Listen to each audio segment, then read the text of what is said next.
welcome back to the JLR Guru channel. Today I'm going to show you some further features to follow on from my PIVI Pro quick start video. I'm going to show you some more advanced features of the PIVI Pro system and I'll show you how to configure it to your own personal preferences. So to start with, I'm going to show you how to set up an account on the PIVI Pro system so that the vehicle will remember your personal preferences and settings, etc. So first thing we do is we go into this 4 square here, which is our settings, open accounts, and as you can see there's no account associated with this vehicle at the moment. So we're going to add profile and you can enter your name. Let's do it properly. Let's put capital letters in. Okay, so the car now knows my name is Matt. Press on next. Add a key. You can use your vehicle key to automatically identify yourself and recall your profile. That is absolutely fine because this is my company demonstrator. I only have one key for it, so it knows that the key that's in the car now is going to be associated with my account. What it does is it's going to search for the keys. Okay, and it's also found that my phone is already connected to the car as well. Okay, it's already done it, so I can press on that one. So iPhone successfully paired. I knew it was already. Use this phone to confirm your identity, so if I get in the car it'll know that my phone and my key relates to my account. Set radio favourites. We'll do this later just to avoid any copyright or advertising infringements with YouTube. So congratulations, your profile and vehicle are set up. You can edit your profile anytime in the settings. Before you go, here's a few quick tips. I'll show you this as well. So swipe for settings. So swipe for notifications is down, that way is for apps. Okay, just dismiss this now. So that's how you set up an account, and if you just tap on the top right hand corner here, so you've got Matt's not signed into In Control. That's because it hasn't been set up for me because it's not my car, so I don't have the In Control app set up on my phone just now. Okay, so that's how you set up an account on the PIVI Pro system. So the next I'm going to show you is how to set up the navigation for satellite views and 3D mapping. So first thing we need to do is go into our settings, and we need to go into all settings. Come back out of the phone from the previous one. We need to go into mobile data and Wi-Fi to be switched on. Agree to the terms. Agree to the Wi-Fi terms. So that's the car now connected on the car's PIVI Pro 4G built-in Wi-Fi connection. So we can come back out of this now. Okay, and as you can see we've got a 4G connection in the top corner here. Okay, so navigation, and as you can see at the moment I've got the map set up in 3D mode. To change it out of 3D mode, just while I'm here, you can just tap on this little sort of compass in the top, changes it back to 2D, or you can change it back to north facing, or back round again to 3D. My personal preference is 3D just because I think it looks better on the screen. So while we're in navigation, if we go into settings, we'll see that we'll get a navigation tab at the bottom here. So we'll press on that, and you can see the map tab here. And at the moment, satellite is turned off. So all we do is switch that on, and 3D buildings automatically grays out because it's going to become slightly different on the 3D, because of course you can't get 3D on the satellite map because it's a photograph essentially. We come back out, and as we can see we've gone here to a satellite map, very similar to Google Earth, for example, using the satellite to connect and constantly update as well. You can zoom in and out using the pinch method, and you can move the map around.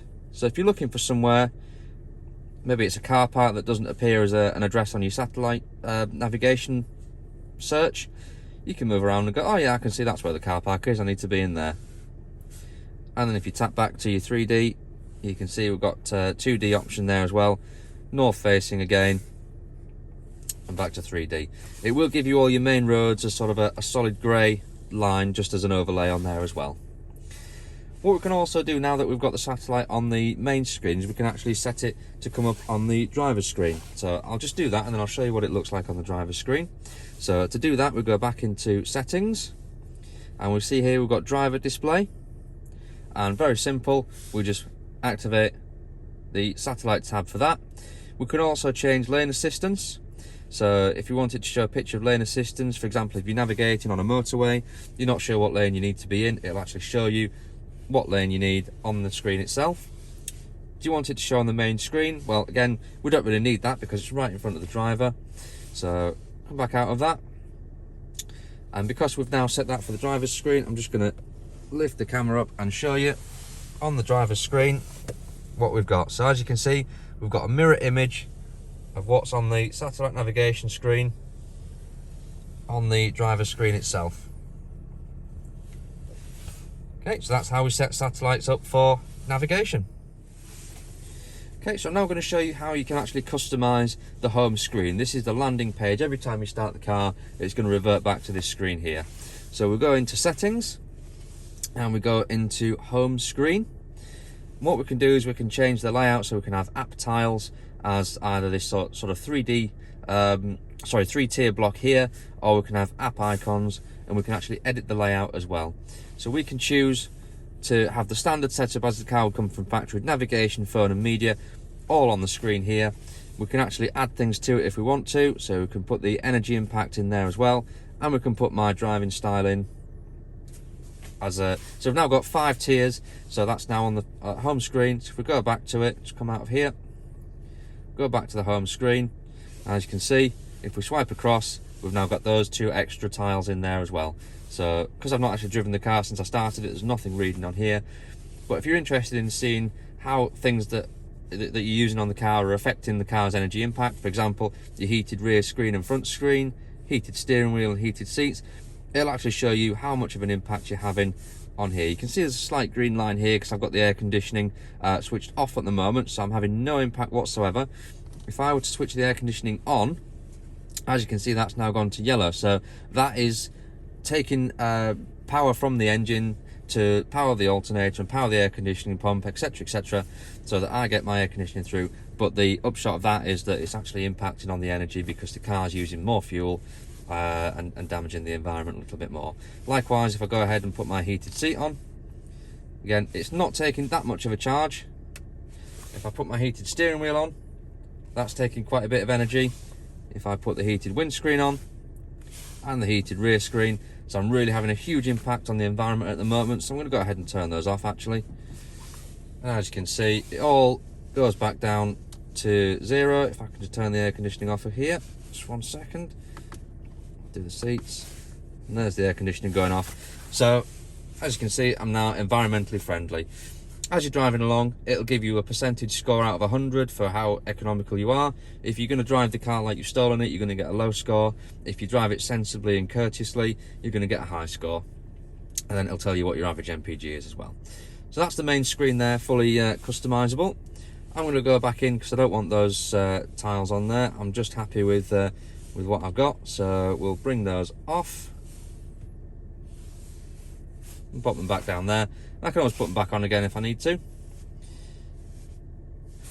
And for example, if you don't like the huge tiles there that you get in the main screen, you can always change it to an icon, and you go back to the home screen here as well. So there's your home screen with all your information on there, media, phone, it's all there, everything that you get on the home screen.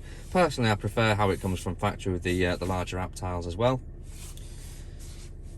And that is how to customize the home screen.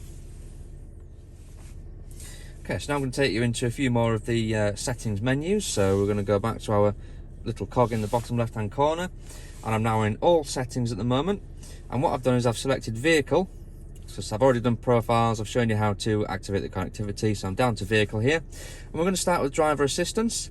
So we can set up whether we want the car to activate its collision avoidance and actually how sensitive we want that to be. 9 times out of 10, you're going to want normal on there every time.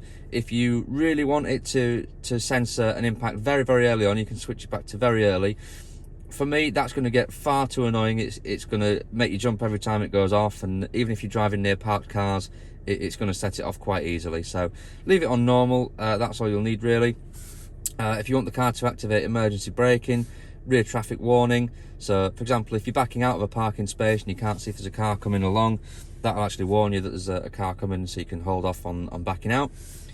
Rear traffic braking, so if you want it to sense that car and brake as well, it'll do that for you. And also emergency lane keeping as well. It'll actually input steering input to avoid you drifting out of a lane during emergency situations as well. So if you're on the motorway and something happens and you're distracted and you drift out of lane, the car will actually steer you back the other way so you don't sideswipe another car as well. We've also got cruise and speed assistance here as well. So if we want the adaptive speed limiter, what that'll do is that'll, if you're cruising, that'll adapt the speed based on the speed limit wherever you're driving.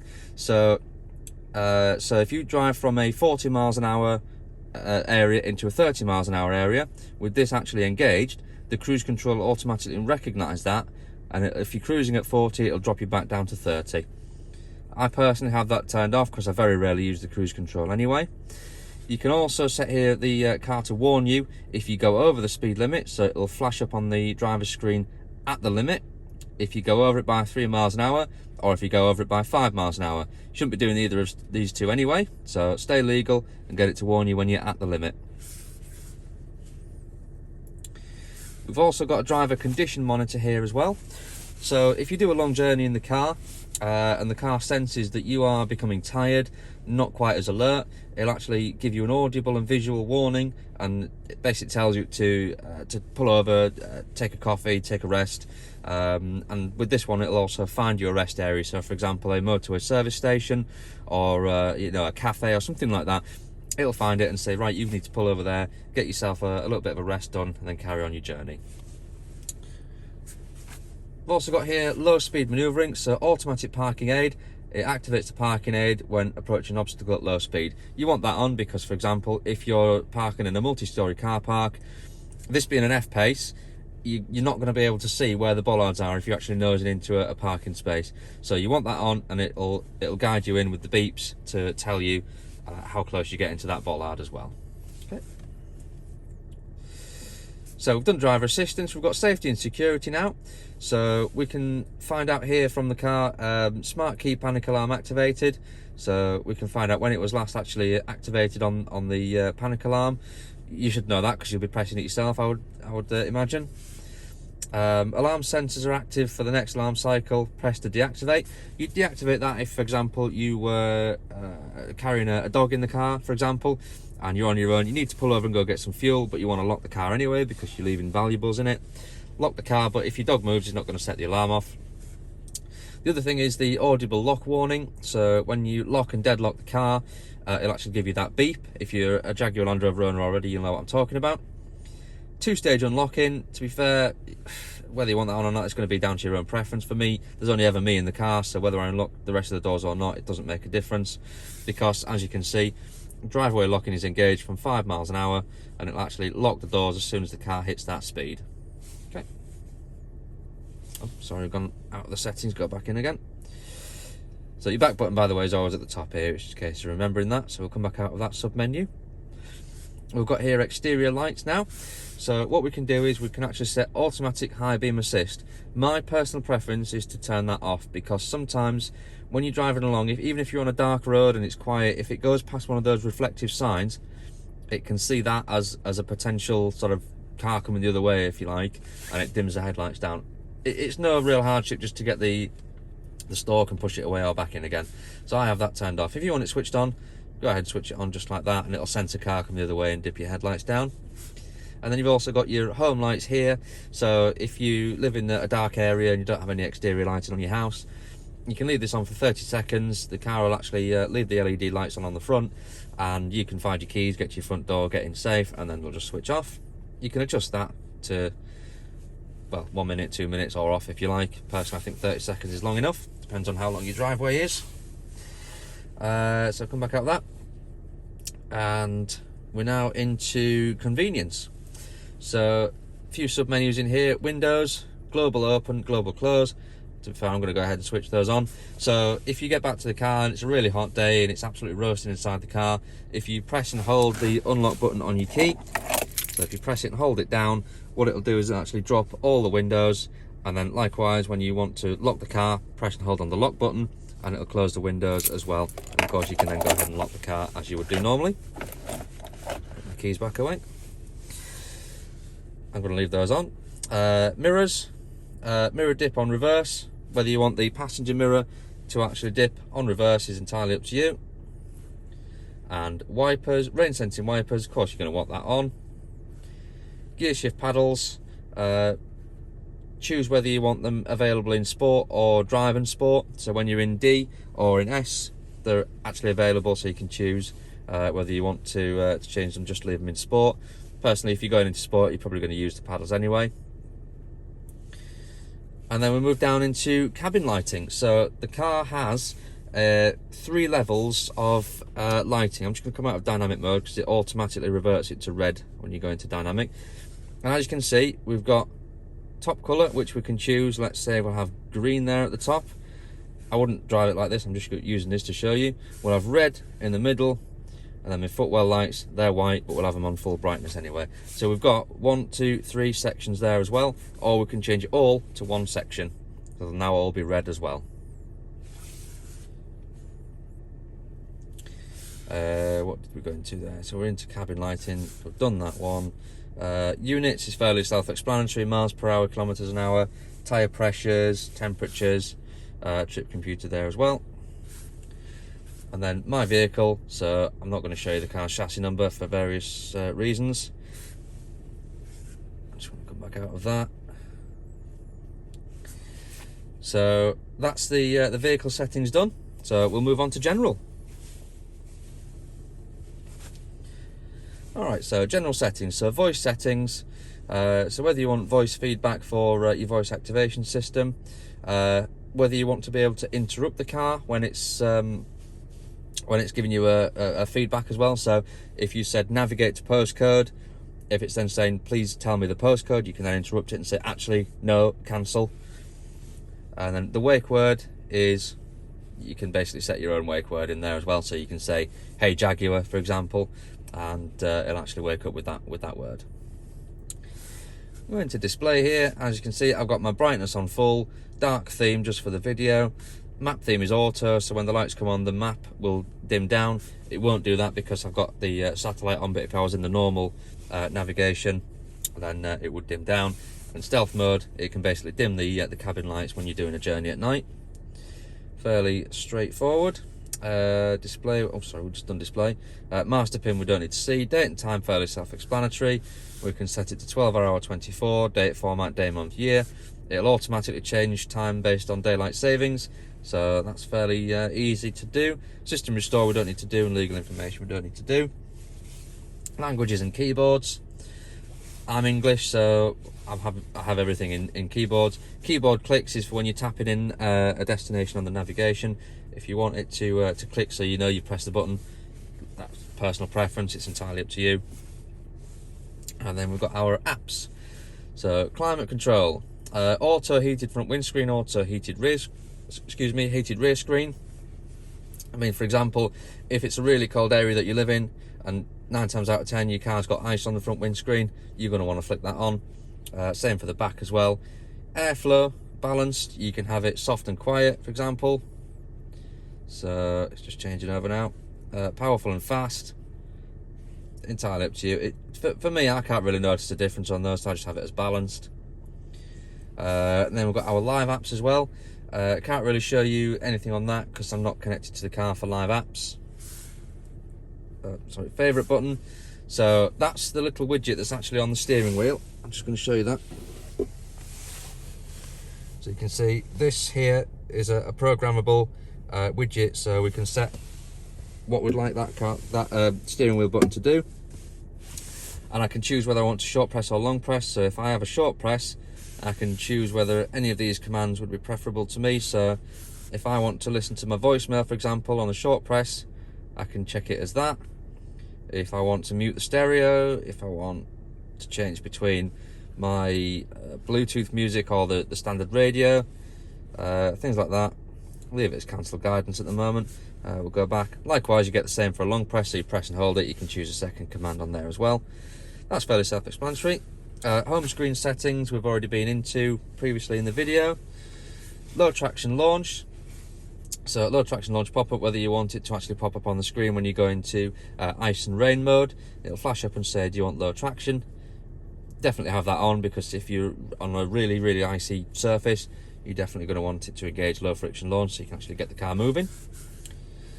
Media, so we've got AM and FM settings, whether you want it on RDS or not, to then give you traffic announcements, region lock, alternative frequency, it's all in there. And then you can actually show how you want the stations to be listed, so whether you want them in numerical order or alphabetical order based on their name. Same for the DAB settings. Do you want traffic announcements or other announcements? DAB to FM linking, that's fine. So if you're on an FM station, it'll actually let you know when the FM station has a DAB station, and likewise if your DAB is a poor signal, it'll ask if you want to drop back to the FM. And then media player settings, autocorrect song information, whether you want that on or not is entirely down to you, but it'll automatically correct song information on USB devices. Fairly straightforward and explanatory. Navigation, we've just touched on this a little bit earlier in the video, so we'll go into general. So the Qibla, or Qibla, however you want to say that, is all the information on things like car parks and parking charge and things like that, whether you want that on the screen or not. And this is what it'll actually give you notification wise. So display visual cue when approaching a safety zone, sound when approaching a safety zone. So play sound when approaching a safety camera, definitely have that on, because that's going to be useful. Shouldn't be speeding anyway, but you know. Map we've been into, so traffic displayed on map. So what I mean by that is it'll actually show you yellow for sort of heavy traffic and red for standing traffic, if it's on a road that you're driving. Auto zoom, that's speed dependent actually, so it'll zoom in and out whether you want it to, is up to you. And points of interest on a map, you can choose, fairly self-explanatory, what you like. So if you want to see a hospital, check that. If you don't, turn it off. Hotels, if you want to see schools, exhibition centres, shops, cinemas, not that you can go there at the moment, but it's all there anyway. Route and guidance. So dynamic routing is for if you're driving, let's say from Manchester to London, for example, and there's a hold up on one of the roads. Dynamic routing will actually route you around that problem. Routing mode, I've got mine set to the fastest. You can have it shortest or most economical.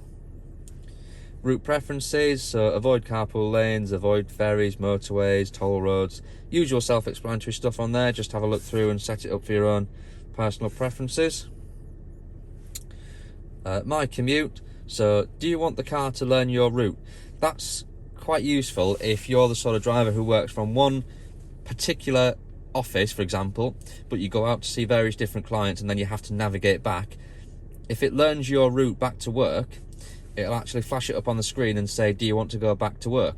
So you don't have to mess around going into the navigation menu, putting your work address in, setting it up, etc. If you want it to auto start your commute, so if in the morning you need navigating to the same place of work, to be fair, unless it's a really long journey, you shouldn't really need that, but it's there anyway. And smart voice guidance, you can just set it up to so you can speak to it and say, go to my home, my work, etc. And then we've got suggestions along route. So do you want it to suggest that you stop at a cafe? Do you want it to suggest a fuel stop, restaurant, rest, sites and museums? Whether you need that or not, I haven't really noticed that on the navigation when I've been using it. Driver's display, so this isn't this screen, this is actually the screen for the driver. Whether you want it to have junction view, so it'll actually zoom in and show you how to do your junction, how you need to take the junction. Lane assist, we touched on that slightly earlier. Waypoints, once it's satellite, mirror the info panel. This is all personal preference stuff, so have a play around with it and see what you think you'd like on there. The voice, you can choose which voice you want. Low voice, a high voice, regular, entirely up to you, again personal preference. Announcement beep, do you want it to beep before it actually starts talking to you so it doesn't make you jump? And then you've got your phone settings here as well, so you can sort the orders of your contacts by first name or last name. Messaging, you can actually send an auto reply, so if the car and the phone are connected, if you get a message, the car will auto reply with one of these, sort of, I'm on my way, I'll be there soon, call you later, things like that. You can actually set your own up as well. Just go on edit message templates, you can change it, but there's all different things in here. You can set it to reply back automatically, and then as I say, you can edit your message templates. Choose one of those, you can edit it, and again, it'll reject a call with a message as well if you set it to, and it'll also let you know that you've got a message. So there we go. So that's the settings for PIVI Pro. A few more advanced settings there for you. And just going back to what we're talking about, the commute settings, that's my commute there. That's an address I visit regularly. I'm not showing you what my home address is for obvious reasons, but it does remember the routes on there when you set it to. Okay, the final thing I'm going to do is I'm going to show you the configurable dynamics. Now this only applies to cars that are fitted with configurable dynamics. This car is, so I thought I might as well include it in the video. So first I need to do is just set the car into dynamic mode, which I've just done. And then we go into our 4 square apps tile, and then we bring up the dynamic eye. And as you can see, in dynamic mode, it'll give you options to change the engine, steering, suspension and gear shifts to either dynamic or comfort. Now, I like quite a responsive drive on the car when I'm using it. So I've got my engine and my steering set there to dynamic, but because I like a comfortable ride, I've actually set my suspension back to comfort and left my gear shifters in dynamic as well. It's just on or off, on comfort or dynamic, whichever one you prefer. So you can set that up for your own personal preferences. If you press this little information tab at the bottom, it'll give you a little bit of a description about what the system's going to do for you. So dynamic increases engine response, steering increases feel and feedback, suspension dynamic increases suspension feedback and agility, and gear shift dynamic gives the most responsive shift strategy for upshift in manual sport mode. So in case you're wondering what any of that means, it's all in there for you.